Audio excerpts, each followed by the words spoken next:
Dollar নামে একজন আছে, তাকে আমি চিনি, কিন্তু এই ডলার এই আমার মেয়ে রামিসার সাথে সে জড়িত না।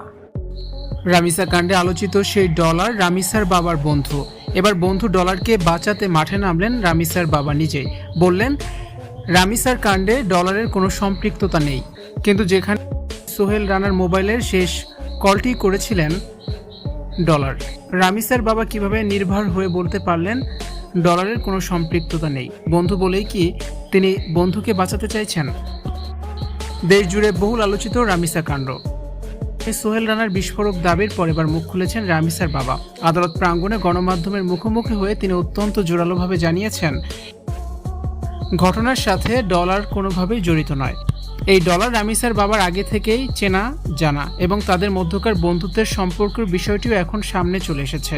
রামিসার বাবা প্রায়ই তার সাথে আড্ডা দিতেন, দুজনের সম্পর্ক আছে। রামিসার বাবা ডলারকে সম্পূর্ণ নির্দোষ বলে সার্টিফিকেট দিলেও এই বক্তব্যকে কেন্দ্র করে সাধারণ মানুষের মনে তীব্র সন্দেহ এবং নানামুখী প্রশ্ন দেখা দিয়েছে। ডলার মূলত রামিসার বাবার পূর্ব পরিচিত এবং ঘনিষ্ঠ বন্ধু। ডলারের বাড়ি রামিসাদের দুই বাড়ির পরেই। এর মধ্যে একটি চাঞ্চল্যকর তথ্য ছড়িয়ে পড়ে। ঘটনার দিন অভিযুক্ত সোহেলের মোবাইলের সবশেষ কলটিও করেছিল ডলার, যে কারণে তাকে নিয়ে সন্দেহ আরও বেশি দানা বেঁধেছে। এই কল রেকর্ড বা বন্ধুত্বের সূত্র ধরে নেটদুনে এখন নানা মন্তব্য ঘুরে বেড়াচ্ছে। সাধারণ মানুষের বড় একটি অংশ প্রশ্ন তুলেছেন, নিজের দীর্ঘদিনের বন্ধু বলেই কি রামিসার বাবা ডলারের সব ধরনের অভিযোগ থেকে আগাম মুক্তি দিতে চাইছেন? ঘটনার দিন সবশেষ কল ডলারের ফোনে যাওয়ার পরেও কেন তাকে এতটা নির্দোষ ভাবা হচ্ছে তা নিয়ে সন্দেহ তৈরি হয়েছে। এর পেছনে কি কোনো পারিবারিক বা অভ্যন্তরীণ কোনো রহস্য লুকিয়ে আছে?